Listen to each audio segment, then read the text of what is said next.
Good evening guys. आज हम organisation theories के बारे में पढ़ेंगे, स्ट्रक्चर्स के बारे में पढ़ेंगे। थ्योरीज, स्ट्रक्चर्स एंड थ्योरीज को डिस्कस करूंगा मैं। ऑर्गेनाइजेशंस एक एंटाइटी होती है जो कि फंक्शन करती है, अडेप्ट करती है एनवायरनमेंट में, और कुछ ऑर्गेनाइजेशनल ऑब्जेक्टिव्स होते हैं उनको अचीव करने का काम करती है। That is organisation. अब थ्योरीज ऑफ ऑर्गेनाइजेशन में क्या होता है कि थ्योरीज होती हैं, थ्योरीज उसमें एक इंटरकनेक्शन जो उसके अंदर जो विंग्स होती हैं उनका आपस में इंटरकनेक्शन होता है और वो फंक्शन करते हैं, ठीक है, और अडेप्ट करते हैं इन्वायरमेंट में।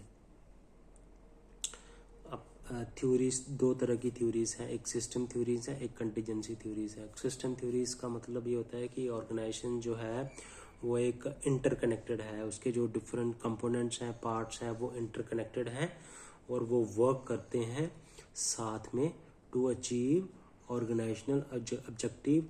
ग्रोथ के लिए काम करते हैं, प्रोडक्टिविटी के लिए काम करते हैं, पब्लिक सर्विस के लिए काम करते हैं, वेलफेयर के लिए काम करते हैं।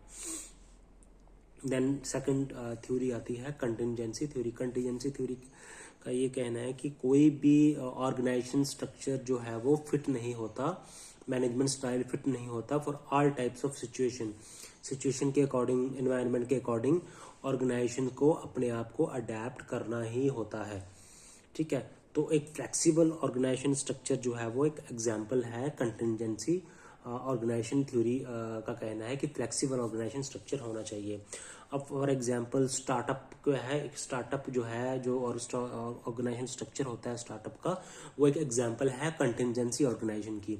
बट जो बड़ी ऑर्गेनाइजेशन हैं, लार्ज एंटाइटी हैं, वो एग्जांपल है system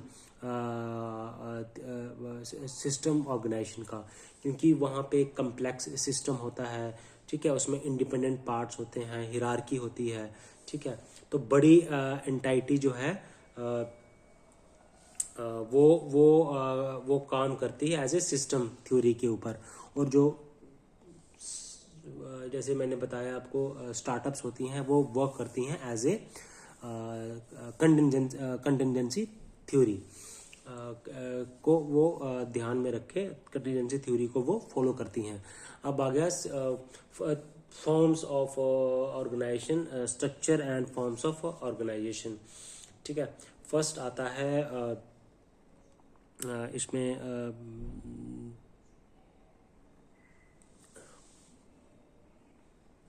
ministries and department. Ministries होती हैं एक इंडिपेंडेंट बॉडी होती हैं, एक बड़ा सा डिपार्टमेंट होता है, उसके अंदर फिर ये वर्क करते हैं।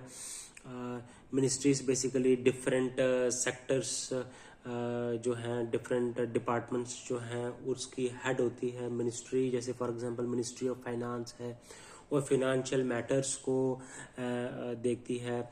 और जो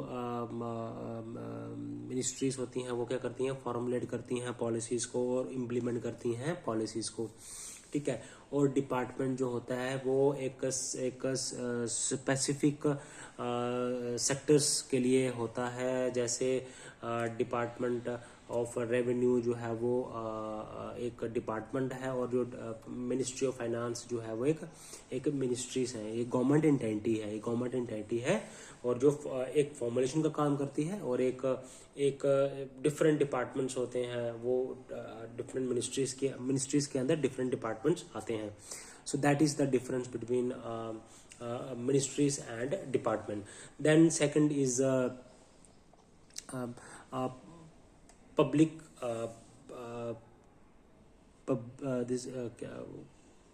PSUs and companies.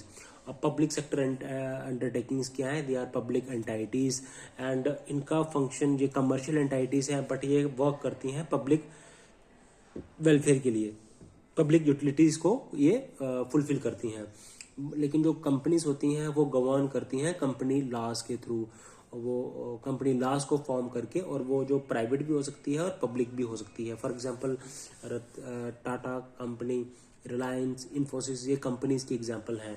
अब पीएसयूज में आ गया Indian oil corporation, Hindustan petroleum, ये सारी एग्जांपल्स हैं पीएसयूज की। देन उसके बाद आता है बोर्ड्स एंड कमीशन। बोर्ड्स जैसे फॉर एग्जाम्पल बोर्ड का काम होता है रेगुलेशंस, एक रेगुलेटरी बॉडी का काम करती है, कंप्लाइंस लॉज के को कंप्लाइंस करवाती है, रेगुलेशंस करती है, और जो लॉ ब्रेक करते हैं उनके ऊपर एक्शन लेती है, जैसे central board of direct taxes. ये है example of boards. And then comes commissions. Commission जैसे for example they are temporary organisations होती हैं, और ये वर्क करती हैं फॉर स्पेसिफिक सेक्टर्स में। जैसे फाइनेंस कमीशन जो है वो एडवाइस करता है फिनेंशियल मैटर्स में, वो रिकमेंडेशन देता है मिनिस्ट्रीज को। अब मिनिस्ट्रीज जो हैं वो क्या करती हैं, वो एग्जीक्यूटिव गवर्नमेंट्स हैं, और वो गवर्न होती हैं बाय द एग्जीक्यूटिव अथॉरिटी। ठीक है, ministries are come under the executive government. Okay, then आ गया कमीशंस एंड बोर्ड्स। बोर्ड में आ गया central board of taxes, direct taxes, और कमीशन में आ गया finance commission. Then comes ad hoc and advisory body. Ad hoc body होती है टेम्परेरी पीरियड के लिए अपॉइंट की जाती है, और ये रिकमेंडेशन देती है गवर्नमेंट को। जैसे नीति आयोग जो है वो ये हडॉक बॉडी है। और एडवाइजरी बॉडी नहीं, finance commission, NITI Aayog body से हडॉक बॉडी, फाइनेंस कमीशन इसे हडॉक बॉडी, ये रिकमेंडेशन देती है गवर्नमेंट को। And then comes advisory body. Advisory body constitute की जाती है मिनिस्ट्रीज के द्वारा, गवर्नमेंट के द्वारा, और ये करती हैं काम फॉर स्पेसिफिक रिकमेंडेशन के लिए काम करती हैं। जैसे फॉर एग्जांपल फाइनेंस कमीशन जो है वो इकोनॉमिक कंडीशंस को कैसे हम इम्प्रूव कर सकते हैं, इकोनॉमिक्स को लेके वो अपनी रिकमेंडेशन देती है। तो हमने किसके बारे में पढ़ा, हमने गवर्नमेंट एडवाइजरी बॉडीज के बारे में पढ़ा, हडॉक बॉडीज के बारे में